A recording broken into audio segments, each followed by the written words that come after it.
Some of the UK's most serious and mysterious crimes on the programme tonight. And here, some of the UK's most senior detectives. These are the men and women who are investigating the cases you'll be seeing in the next hour. And of course, they're waiting for your call.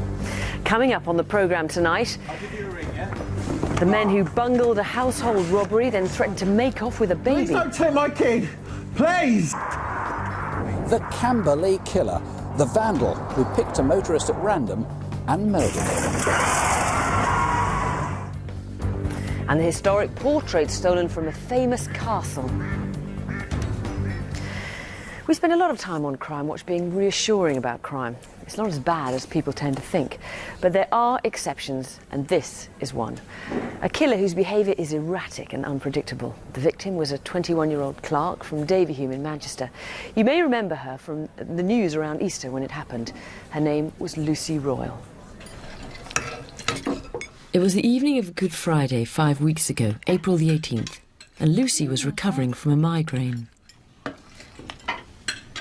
Pass the salt. I believe number 25 is up for sale. That's it? How do you know that? One of the neighbours told me. I didn't know they wanted to leave. No, really. Glad you touched your food, Lucy. Oh, sorry, Mum. I don't really feel like eating. I'm going to go in the sitting room. All right, see you in a moment. You've got a sign up? No, not yet. Hello?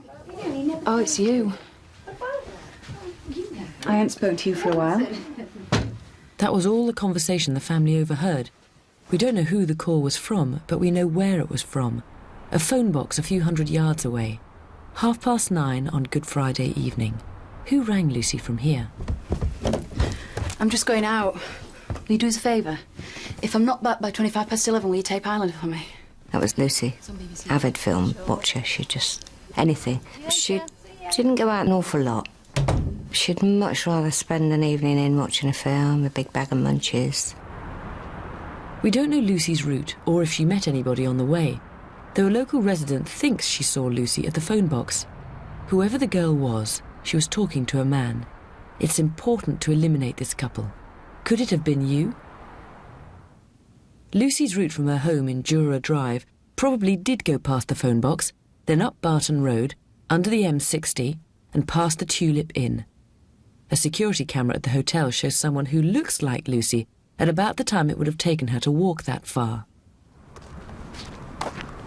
Soon afterwards, Lucy sent a text message to her sister. She used her mobile phone a lot, and often used time when she was walking or waiting to sort out chores.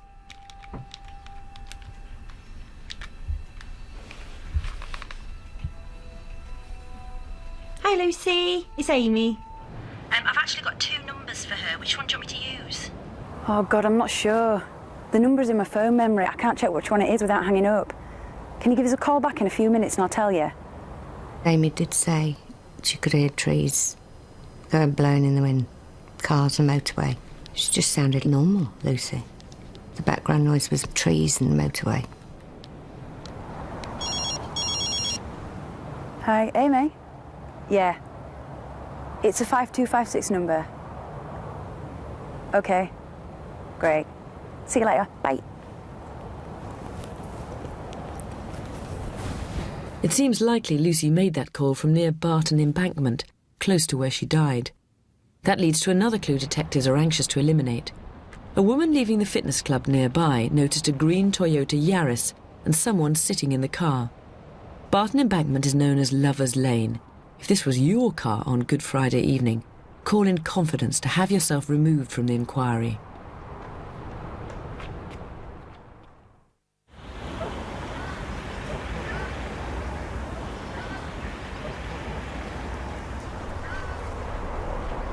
The morning of the Saturday, and we're wondering where Lucy is. Because we hadn't heard from Lucy, we just kept trying to get hold of her by the phone, because she always had her phone on. As the morning went on, we kept trying. Same thing. No answer. Well, she never has it switched off. I know. We tried phoning again, and her phone just wasn't on. Same thing. Maybe she's gone somewhere. She wouldn't go anywhere without her phone. Maybe we should ring one of her friends. It's broken, maybe that's it. And we just kept trying, phoning friends, see if she was there. No one had heard anything. So we gradually, through the morning, 11:30, 12 o'clock, we were beginning to worry. It was forever. It was such a long time. Lucy had been killed where she was found, fully clothed, but with her head smashed in and 18 stab wounds to her body. A young girl and her life sort of taken away, just snapped away like that. They shouldn't be allowed. They shouldn't. Why should they do stuff like that? Really, I can't do anything else for Lucy. I can only ask if there is anyone out there that knows anything. They might have some information. The effect it's had on this family is total devastation. Can't understand why. Just can't. Well, this is Detective Superintendent Peter Minchell of Greater Manchester Police. Now, Peter, we're not going to go into the details, but the way she was killed was particularly violent, wasn't it? That's right. This really is one of the most horrific murders which I've ever investigated, a really awful crime. Lucy was only 21 and really her family are absolutely devastated. Now, if anyone has suspicions about who did this, or maybe protecting someone, perhaps from a kind of slightly misplaced sense of loyalty, what would you say to them? Well, look, we understand about loyalty up to a point, and we can accept that people may cover up for somebody up to a point, and it's the information that's important to us. So if somebody wants to come forward tonight or the next couple of days, we can accept that. It's the information that we do want. But if it's the case that somebody carries on and continues to cover up for somebody else, then they themselves will face quite serious charges. So let's be clear, if someone comes forward now or in the next few days and has suspicions about someone but hasn't come forward up to this point, they'll be treated sympathetically by you? Of course they will, yes. It's their information that's important to us. That's what's really, really important to us. OK. Now, would the killer have had blood on his or her hands, on clothing, that kind of thing? That may be the case, and clearly somebody may have seen somebody else in that state, in that condition, or it may be that they're just somebody they know has been acting really, really differently since Good Friday. And what about a motive for this attack? We're not exactly clear what the motive may be. What we do know is that Lucy's rucksack and her pink phone are still missing. Well, let's show them here, because this rucksack is identical to the one she was wearing, and this is still missing. Let me just show you the phone here. It's a little pink phone. It's got Scrumptious Bum written on it and a little picture on the back here.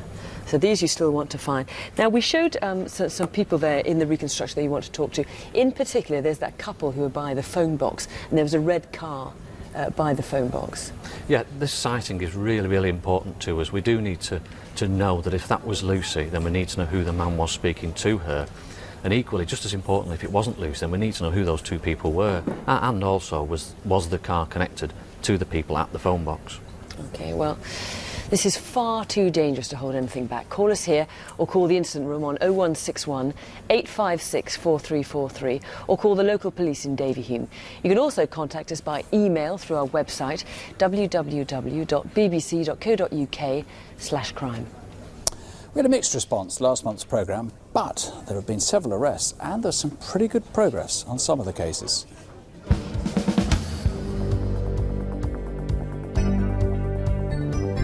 First, an arrest made independently of Crime Watch.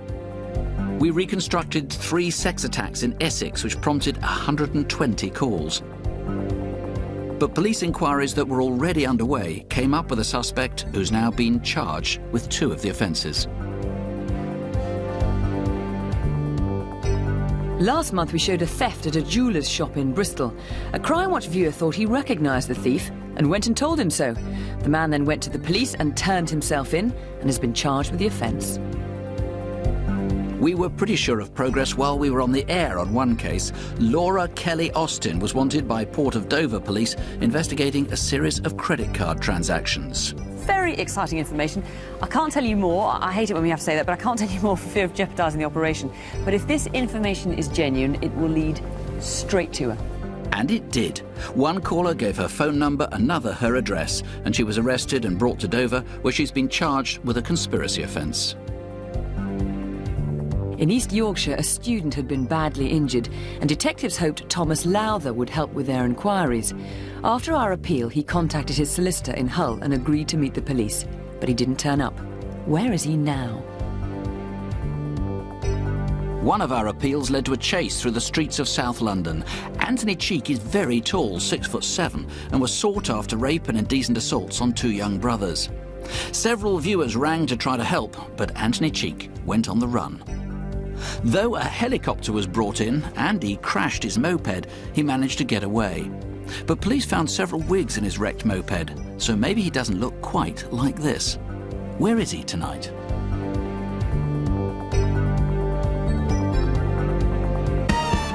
Some of the progress from last month back to this evening, and there's some really good TV on tonight, and not just from the BBC. This stuff comes from private businesses and even private homes.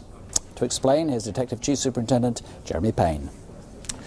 It's an unusual mix, and for CCTV, it's unusually good quality, which is just as well, because it's caught burglars right in the act.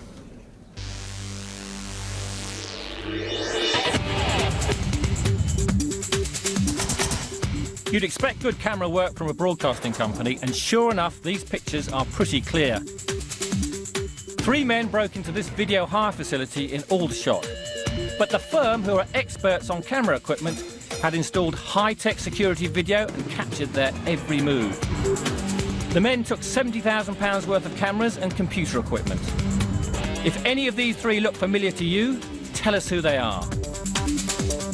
More excellent camera work, this time from a house in West Sussex, which has also installed private security surveillance. The first clue is this champagne-coloured Vauxhall Senator, which pulls up outside the house. 2 people get out and take a look around. Then the oldest scales up to the first floor, where he uses a screwdriver to break in through the window. He then lets his partner in. It's only at this point that we see quite how young his accomplice is.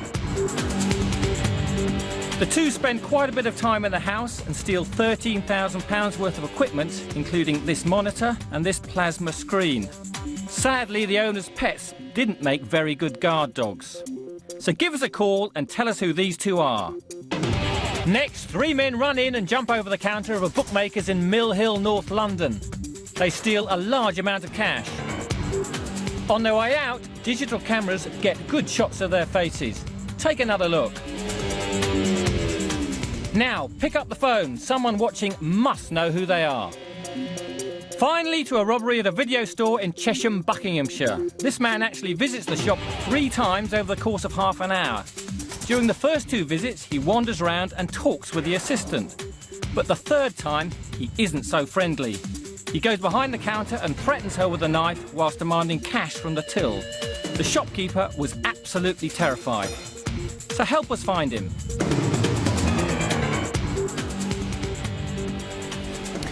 Call us here in the studio, 0500 600 600. Now, frankly, there's not much to appeal on in our next case. But what happened 3 months ago at a home in East London is so outrageous. We hope that the 2 robbers are going to be shopped by their relatives and friends. Their actions included threats to take a baby. I was looking at buying a new car. Fortunate enough, just sold a house. So I ran at the bank to order some money, and I actually picked the money up on the Monday. So looked at the car, decided I didn't really need the car, decided not to go and buy it. And money wasn't in the house, it was up actually in the office at work. Oh, it's coming. It's a-coming. It's a-coming. Oh. Sorry, Billy. It was just another normal day, really. We would have got home about 6-ish, 6:15, depending on the traffic that night. Our young son, he was 16 months old at the time. Oh, God. Well done. Oh, he's absolutely brilliant. He's a lovely little boy. You know, couldn't wish for a better son, really. Europe, particularly the Rhineland. All right, Billy. How's it going? Come in. My friend rang me up and told me that his daughter was going dancing that night and can he come round and have a cup of tea because he's got an hour to burn, so to speak. And I said, yeah, fine, come round. He come round about sort of 8:30-ish, just before 8:30. I sit there, I just feel so out of place, you know, I think, I think you look good in a tutu. No. Listen, do you want to meet up tonight? Yeah, why not? Let's meet up for a coffee or something before, get a bite to eat maybe, and Sure. chill out, have a chat. Yeah, all right, mate. Good stuff. Listen, I better go. Okay, I'll mate. go and get her. No problem. All right, Billy, I'll see you tomorrow. Yeah, mate, I'll see you later, yeah? Okay. Hey, don't forget, I'll give you a ring, yeah? Behave, son. Sure. I'm convinced that I've been either set up for this or someone's been watching me. I don't think things like this just happen to people.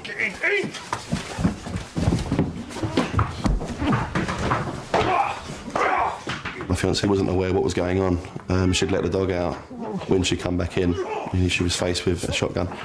Well, she's pregnant, so it's obviously horrific for her to see.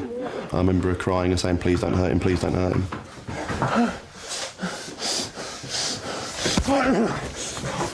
Down! I've never seen a gun before, so it was quite scary. I mean, when you see someone with a gun, and I initially thought that they were going to kill us. By that time, I'd been punched about 10 times in the face, nose was bleeding, all the blood was coming down my face. I was hit the most, Billy was hit as well, and kicked and punched as well. But it was definitely aimed at me. I had a footprint on my head and burn marks around my wrist as well from where we were tied up. Get up. You're in the kitchen. This is out of order. Your liberty takes. There's a baby in the house. Shut up, or you're the first to get it. Whatever someone's paying you to do this, I'll pay you double. Where's the money? Tell us where it is. We're going to shoot the three of you. There's no money in the house. Please, she's pregnant. There's a baby in the house. Where's the money? You know, they were convinced there was some money there, and I was just trying to do anything to get them out of the house. There ain't any money here. You can take my cards. I'll give you the numbers. You can take the car. They're no good to us. I'm not going to lie to you. You got a gun in my head. Get up. We came 600 miles to do this. The guy with the blue eyes called the other guy Jimmy.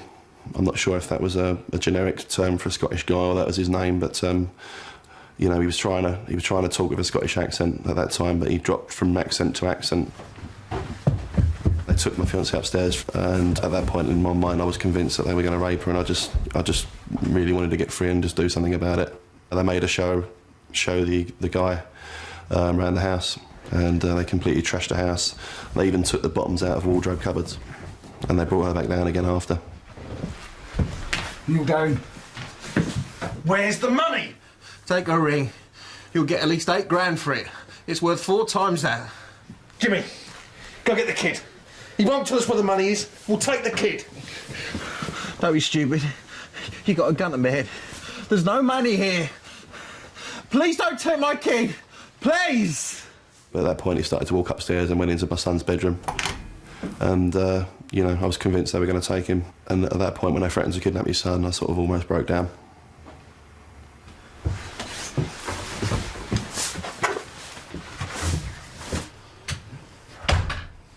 You just don't do things like this to people. Yes, crime goes on in the East End, but what these guys have done is absolutely disgusting. They've robbed a pregnant woman with a sawn-off shotgun. Darling, you okay? Billy, call the police.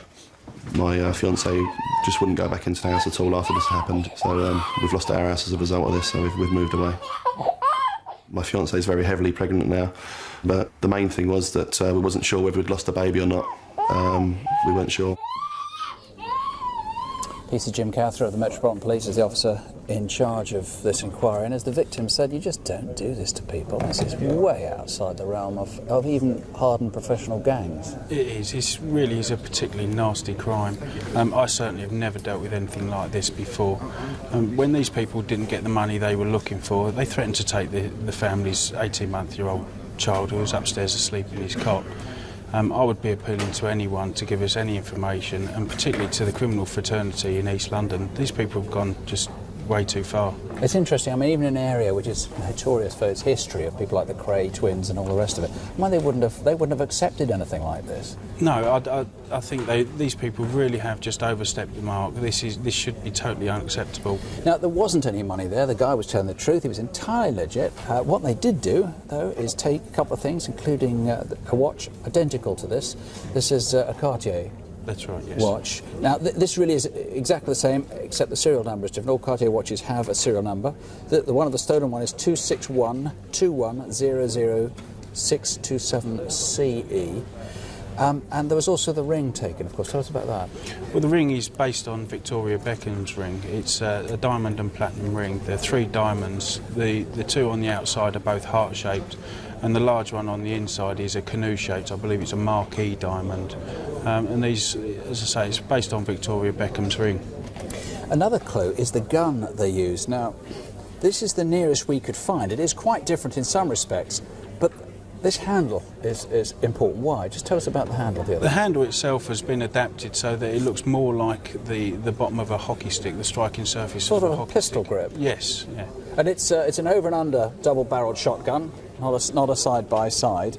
The lock and the escutcheon here have engravings. You don't think that one did. As far as I could tell, it's fairly smooth there. The most important thing is just the handle. That's correct, yes. Okay.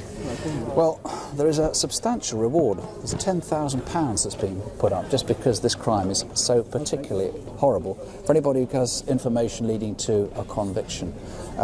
There's honour among thieves, but there's no honour covering up for these two. Tell us who they are. You can free call us here in the studio, 0500 600 600. Now, Henry VIII, as every school child knows, had 6 wives and managed to lose some of them in ways that nowadays might have had him up on Crime Watch. And poor Anne Boleyn, here she is, for example, was beheaded. Almost 500 years later, she suffered another crime, though not quite so grisly. Her old home in Kent, Hever Castle, has been burgled. 5 miniature portraits were stolen, and tonight the people in charge of Hever Castle and the police want your help to find them. This is Robert Pullen from Hever Castle and DS Paul Cordier from Kent Police, who's in charge of the investigation. Now, Robert, we've got some other beautiful miniatures here that you brought along, but tell us about the miniatures that were stolen. Well, Fiona, there were 2 Mary Queen of Scots miniatures. One was only 1 inch high, a beautiful heart-shaped locket of rock crystal mounted with diamonds and silver. And it was dated 19th of August 1561, the day of her landing at Leith. The other one was 1 3/4 inches high. It had an inscription, Maria Stuart I 1587, set in a gilt metal frame with pierced cresting. And these were very important pieces. We then, in fact, had the largest one stolen was the Anne of Austria, wife of Louis XIII, 4.5 inches in diameter. But the one we're most upset to have lost was the miniature of Thomas Cromwell, Earl of Essex. This was actually painted by the studio of Hans Holbein and dated 1535, so you can understand it was a very historic piece. There was one other one, wasn't it? Queen Mary I? Yes, Queen Mary I. It was actually, she was of course the daughter of Henry VIII and Catherine of Aragon. It was after Lucas de Here and 17th century. Now, how much would they be worth, these miniatures? Well, I think for us, Fiona, it isn't really the value of them. It was actually the fact that they were part of a very important collection of Tudor and Stuart portraiture we've been putting together at the castle, and over 200,000 visitors a year have had the opportunity to get very close to them and to study them. I'm afraid that's now lost and gone. So, Paul, how did they manage to take these miniatures? Well, Fiona, they came on a wet, rainy day when the attendance at the castle would have been lower than would normally be expected. They've got into the Anne Boleyn bedroom where they're on display in a glass case, this one here. Yes, this is the exact case, wasn't it? Where that is the one, yes. They've waited till the room was empty. They've forced the back open by forcing the lock, reached in and taken the 5 paintings, which are very small and easily hidden. Any clues as to who did it? The main clue we've got was a red Fiat Cinquecento, which was seen in the car park by the attendant there. It was driven by a white male, 19 to 20 years, with fair hair. It had faded red paint. The driver of it was only there for about half an hour, not a very long time in terms of visiting the castle. Now, what are they going to do with miniatures? I mean, whoever's taken these 5 miniatures, where are they going to sell them on to? Well, it's hard to imagine where they would sell them in this country, and that's one of the reasons we're here tonight, is to try and raise the profile so they can't be sold. They could have been stolen to order for a private collector.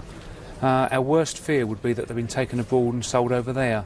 We're hoping that they're still in the country and that whoever's got them will realise they're too hot to sell and will let us know where they are. They can then be returned to Hever Castle and pride of place. Well, we're looking for the miniatures. Have you seen them anywhere? And we want leads to who may have stolen them. It was an audacious crime in broad daylight as visitors milled around the castle. Somebody must have seen something suspicious, or someone may know about that red Fiat 500. Call us here or the incident room on 01892 502 104. It could take months or years before we can really tell you what happens on Crime Watch cases. The investigations can take ages and the courts are often even slower. But here's how viewers helped solve a crime after a reconstruction we showed 2 years ago.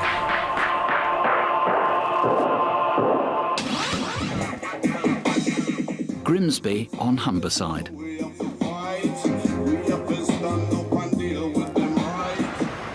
his way home from a party, James Donson was hit over the head and mugged. I've just been jumped by some guy with a bit of wood. His stepdad and his brother came to pick him up. Do you want to go to the hospital? No.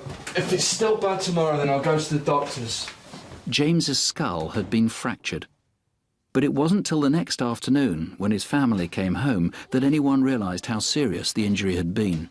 Where's James? He's upstairs. Dunny? Dunny? Dunny? Dunny? Dunny? Dunny? Dunny? Dunny? It became a full-scale murder hunt from that day onwards. That was a large-scale inquiry for Humberside Police involving upwards of 30 officers full-time. It was an unusual case in that James did die for only £7 being taken from him, and that was a factor which enabled us to appeal to members of the public. 6 months after James died, Humberside Police came to Crime Watch. Head injuries are serious. Most people don't recognise just how serious they are. Even now, I wish that I'd taken him to hospital, and I felt terrible since he's died because as his mum, I should have done. I should have done that. The tragedy is that James insisted repeatedly he was fine and that he wasn't badly hurt. Let's find who killed him tonight. We had only 8 calls on the appeal, but one anonymous viewer changed the course of the inquiry. She named the killer and was convincing. She said he was a friend of her son's. Well, we did know the name of Paul Dean. He had featured in the inquiry as somebody who had been mentioned. Having said that, we had several thousands of names on our database at that point in time, and he certainly wasn't a suspect, and we developed him as a suspect following that call. To get more information on Paul Dean's whereabouts on the night of the attack, the police spoke to his ex-girlfriend. Thanks for coming today, Katie. They interviewed her several times before she finally agreed to give a statement. She was a drug user, she was living on the proceeds of crime herself, she had a very difficult life. It wasn't easy for her to come forward and talk to the police. I didn't want to grasp Paul, but it was getting to me. I was upset every time I had to see James Donson's face and his family on television. Katie said she'd been with Paul Dean the night James was attacked, and her account matched things James had told his brother. Look at him. He's out of his head. Just wait here for 5 minutes. Paul Dean told Katie to wait for him while he popped off to do something. Now, she expected he'd gone off to commit some sort of minor crime. But I didn't know what Paul had done that night. But a few days later we were walking along and we saw a poster of James Donson. I said, "Who do you think did that then, a smackhead?" He said it was me. All right, mate. Give me all your money. Oh, don't give me.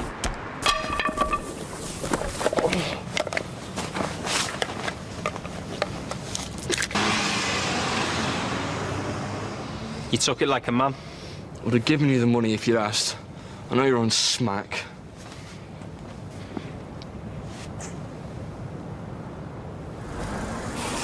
Come on, let's get off. Paul Dean was in a local prison, doing time for burglary. Paul, we've got an official visit. He was taken to Grimsby, where he was interviewed and charged.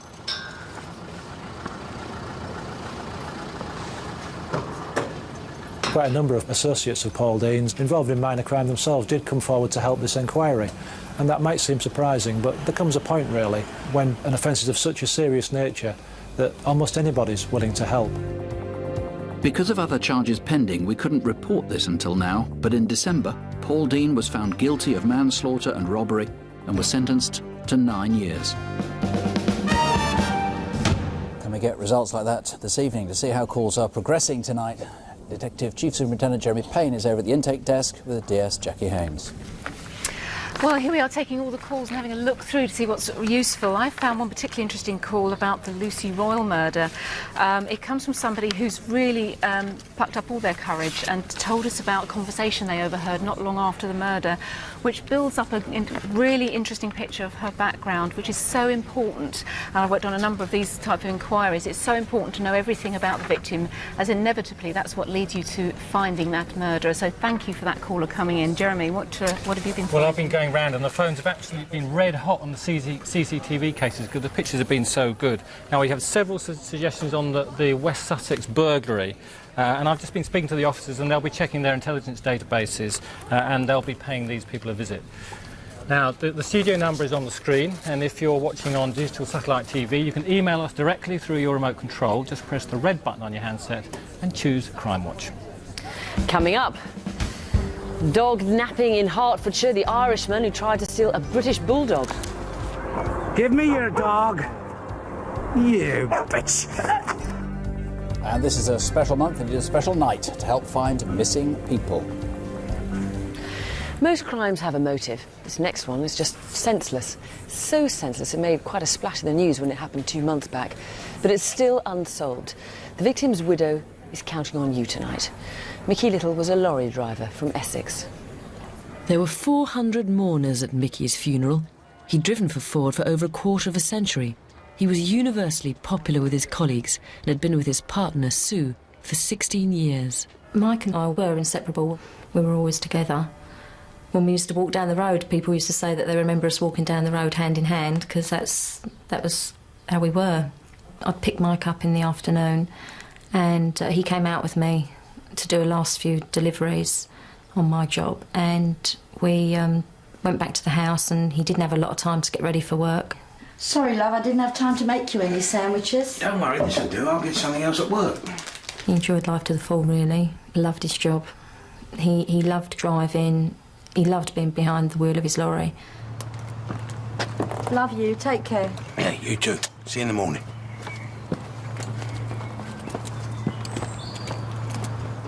I rang him at midnight that night. I always ring him before I go to bed, just to say goodnight, make sure he's okay.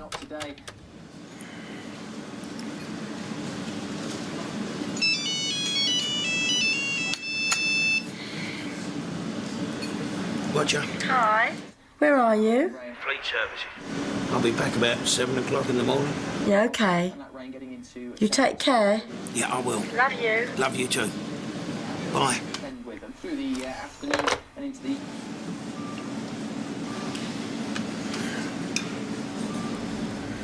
That was it. That was the last time I spoke to him.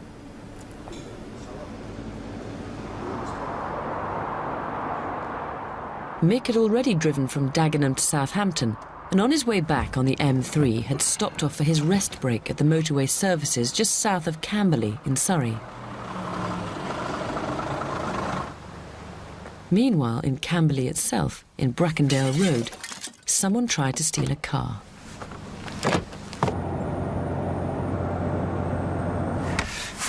The would-be thief bungled an attempt to hotwire the Renault Clio and cut himself on broken glass. The blood has yielded DNA evidence. Further down Brackendale Road, sometime later, but before midnight, someone took bricks from a building site. At the end of Brackendale Road is a footbridge crossing the M3.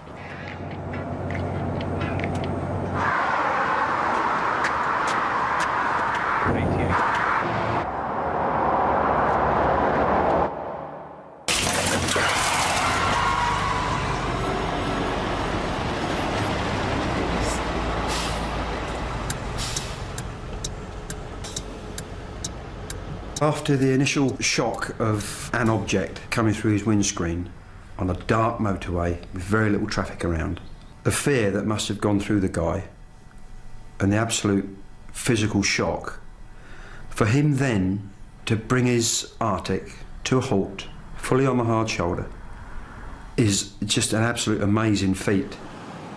It was over 3 hours before he was discovered. We pulled up behind Mickey's lorry, and I got out, went up to the passenger door of the lorry. You could see the driver was sort of slumped over to his left. My first thoughts were that he was having a quick nap. So I banged on the door, got no response, went round to the driver's door, and really from that point, when I had a really close look at Mickey, I could see that something was drastically wrong. I climbed in the cab. I took his pulse and his wrist and his neck. There was no breathing, no pulse. He's dead. His window's been smashed. You better call an ambulance. I miss him dearly. The fact that he was taken the way he was taken, it was just so senseless and unnecessary, and it was just such a waste of a life. I can't believe that no one has come forward, because they've just totally ruined my life. Well, with me is DCI Graham Hill from Surrey Police. Graham, it's so tragic, this case. We showed only one man throwing the brick. I mean, it's feasible it could have been a group of people. Yeah, I think when the Renault Clio was found, all 4 doors were open on that vehicle, so it suggests that at least more than one person were involved. And we strongly suspect that the theft of that vehicle is connected to the death of Michael Little. Now, you're bound to find the people who tried to steal that car in time, and we showed someone tried to hotwire and got blood on their hands, and you've got DNA from that car, so you're going to get there in the end, don't you? We've definitely got good samples of DNA, and I would urge viewers to ring in with people that they think may have been responsible for the theft of the vehicle. We can eliminate those people very quickly from our inquiry. Now, a car being broken into is a crime, but nonetheless, in comparison to a murder, and this is in a murder investigation, it's a pretty minor crime.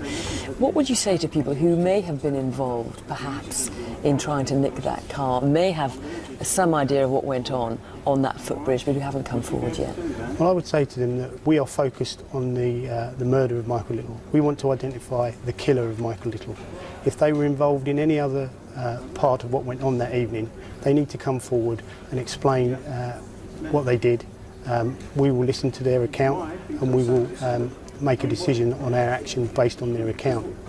At the end of the day, there is a substantial reward of £25,000 on offer for information leading to the arrest and conviction in this case. I suppose it is possible that they may not have realised quite how serious it was. I mean, what in fact happened is as that brick went off the bridge, it hit Mickey's cab, went through the windscreen with such force that when it hit him on the chest, it stopped his heart and he died almost instantly. Now, whoever was, if there were people with the person who threw that brick on the footbridge, perhaps they didn't realise quite how serious it was. If that's the case, then they need to come forward and tell us. We need those people to come and give us their account. At the end of the day, if they're covering up for other people, then they're committing serious offences in their own right. So I'd urge them to think very hard and contact us and give us an account of what went on that night. Now let's just remind people of the actual footbridge, where it was, because that's absolutely key to the investigation. Yeah, the footbridge is located between Junction 3 and Junction 4 on the M3 motorway. It stretches between Camberley and Frimley and is accessed by Brackendale Road, where the car was broken into. Now, what we want to know is if you know anything about what happened on that footbridge, or perhaps you were driving along that night and you saw something, or maybe someone tried to lob something off the footbridge onto your vehicle. If you know anything about this crime at all, give us a call. The number's 0500 600 600, or you can call the incident room on 01306 676 329. Now, here's DS Jackie Hames. I have 4 faces for you to take a look at this month. Can you tell us where these people are tonight? For obvious reasons, Keith Burke is also known as Tattooed Keith. He was last seen a year ago during his trial for violent behaviour in the Top Club in Edlington, Doncaster. A man was left with nasty injuries, including having half of his ear bitten off. Generally employed as an odd job man, he could be in the Manchester area, especially as he is a keen United fan. We've also been looking for Marcus Royal for well over a year. He's wanted for robbing a care worker collecting disability benefits at a post office in Huddersfield. He's also threatened to stab him. Royal usually works as a labourer, getting employment through an agency. Has he approached you for work? Although his last address was in Fartown, Huddersfield, we believe he's now living outside of that area. Deborah Muggeridge is one of the few women I've come across wanted for serious assaults on children. We believe she left the UK for Tenerife after her arrest almost 3 years ago. We know she worked selling timeshare for a while, but it's possible she's now returned to the UK, although no contact has been made with her family, who live near Blackpool. Clive Rosser was charged with raping a 7-year-old girl in Luton last year, but failed to turn up at court. He has family connections in Tamworth, Staffordshire, and fancies himself as a bit of an entrepreneur, starting up companies like window cleaning services. If you know what he's up to now or where he is tonight, call 0500 600 600. Believe it or not, every year in the UK, almost 250,000 people disappear. Of course, most eventually turn up, but some leave friends and relatives desperate for news of them, and very few are almost certainly victims of serious crime. Tonight is part of the first ever Missing Persons Awareness Month. Crime Watch is joining forces with the National Missing Persons Helpline to appeal for 3 young people we fear may have been the victims of crime. This is Sophie Woodford, who shares those fears on behalf of the NMPH. And this is the first of these people. He's Lewis Haynes, who's been missing now for some 8 years. Sophie, tell us about him. Well, Lewis went missing on the 9th of June in 1995. He'd been out with friends at the Europa nightclub in Sheffield. He left the nightclub and is seen outside the nightclub walking towards Matilda Street. He's seen on CCTV and he seems to be hailing a cab. However, he never made it home and there's been no clues to his whereabouts since then. It just seems absurd that he should have come out of a nightclub and disappeared forever unless there was foul play. Well, his family just don't know, and it is very concerning. There is a fear that he may have been a victim of crime. He was known to jump cab fares occasionally. He was also known to dabble in drugs, so maybe one of these connections, maybe someone who knows him through that, might know what happened to him that night. He may have had a fair bit of drink on him, may have been victimised, may have been just targeted. Let's hope in 8 years, after 8 years, somebody's prepared to come forward tonight and say what did happen to him. Sarah Benford, she was only 14 when she disappeared 3 years ago. She'd be 17 now. Looks absolutely angelic. That's right. She disappeared on the 6th of April 2000 from her home in Northamptonshire, Kettering. Sarah had quite a troubled childhood and she spent some time in care.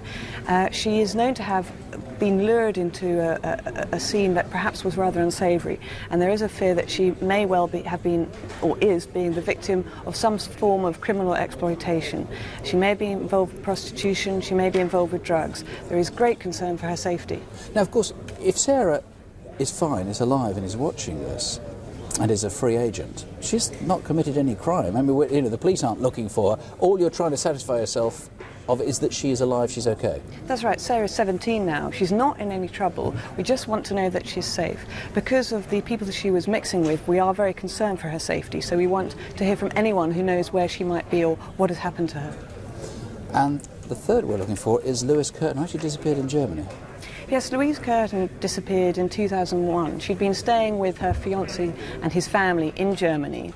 According to her fiancé's mother, Mrs. Simon, she took Louise to Aachen railway station with the intention of Louise getting a train to Belgium and then back to England. Now that was reconstructed in the German equivalent of Crime Watch, and they showed this scene, but that really didn't produce a great deal of information. Something very mysterious seems to have happened either in Germany or on that route if she took it to Belgium.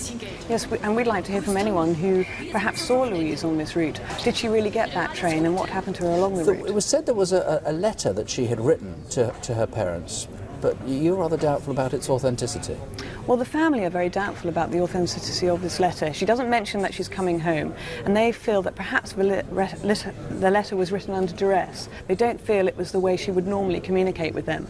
OK, well, Sophie and her colleagues will be helping officers here in the studio to sift the calls, and the helpline itself is open this evening through dialling a sister phone number to our own. Ours, of course, is 0500 600 600. Theirs is 0500 700 700.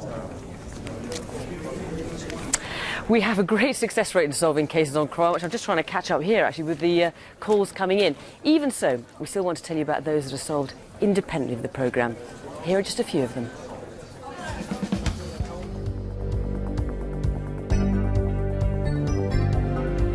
This is Parvez Khan. 2.5 years ago, he was charged with causing death by dangerous driving, but he disappeared before his trial. Investigations through Interpol located him in Canada, and he was extradited back to the UK. He's pleaded guilty and is awaiting sentence. In February, we showed CCTV of this man as he attacked a booking clerk at Malden Manor railway station in Surrey. Ironically, a few weeks later, he became a victim of crime himself. He was stabbed. He went to a local police station to complain and was recognised from a poster hanging on the wall. Alan Yebley was arrested and has been sentenced to 7 years.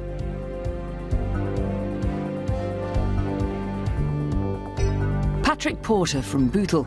We showed his picture on Crime Watch last June. Merseyside police wanted him for a violent attack on students at a flat in Liverpool. Independently of Crime Watch, Patrick Porter was arrested on the Isle of Man following a disturbance in a bar. Last week at Liverpool Crown Court, he was sentenced to 6 years. People sometimes say the country's going to the dogs, but you will never have seen anything like this. It happened in Stevenage in Hertfordshire on April Fool's Day, though, as you'll see, it's not so much funny as bewildering. Do you want to walk? Good boy. Come on. Good boy. We've had Toby since he was 13 weeks. He's very playful, very loving. Definitely a member of the family. He's not just a dog. He's part of the family. Toby is a pedigree British bulldog, and every day Ros takes him for a walk in Pear Tree Park in Sheppel. Got to the entrance of the park, checked to see if there was anyone in the park so I could let Toby off his lead. And there was no one around, so I let him off so he can have some exercise. Toby was chipped. By that it means he's got a microchip in his neck, which if he ever went missing, the vets have his details on it and they just scan his body and the details come up of who the owner is. Ros chatted to another local resident and had to put Toby back on the lead when they parted because he wanted to follow the pushchair. Only when she was alone in the park did she let him loose again. This Irish chap, very strong Irish accent, I'd say early 40s, came up to me and started talking, saying what a lovely dog I had. Lovely dog. Where'd you get him from? What's his name? Toby. Toby, come here, boy. Toby, come here. Give me your dog. Just his facial expression changed completely from being a pleasant person to I will have it and you will give me like the dog. Apart from the strong Irish accent, Ros recalls the man was 5'10" and medium build, with mousy hair and dark eyes. His lower cheeks were pockmarked. It's not worth it, he's chipped. You bitch! Toby, home! The two men ran towards the Ridings car park near Pear Tree Park Pavilion. Ros, shocked and terrified, ran home, unaware that the blade of a craft knife was embedded in her abdomen. And when I got to the door, I've obviously felt that I'm at my own sort of surroundings and the adrenaline's starting to wear off and I felt pain in my stomach and I've looked down and there's like blood coming down.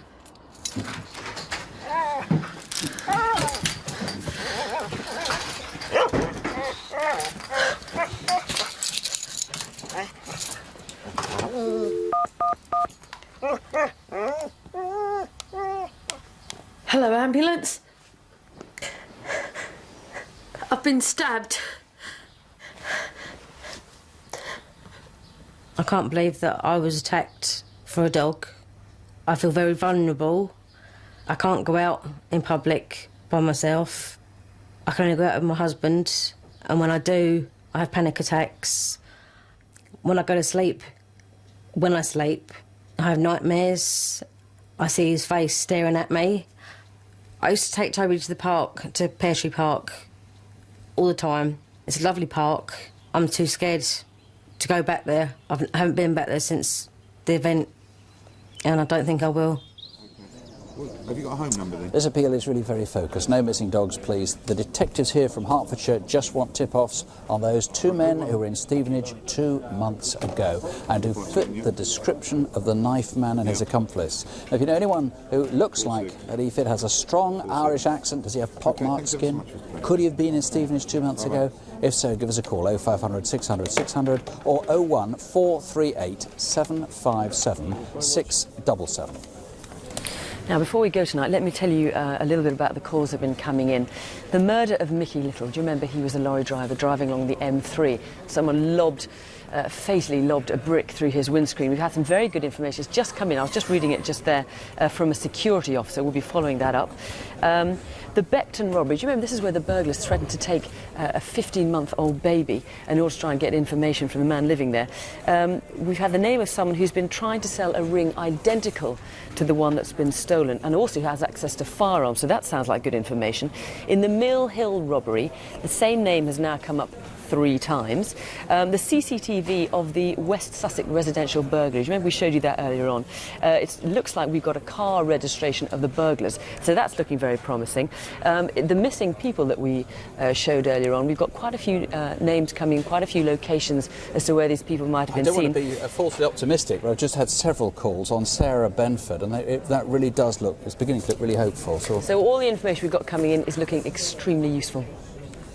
All the numbers are on CFAX on page 621 if you still want to ring us. Our lines are still open though. And don't forget you can see a reminder of some of tonight's cases plus crime prevention advice and a great deal more on our website. That's at bbc.co.uk/crimewatch.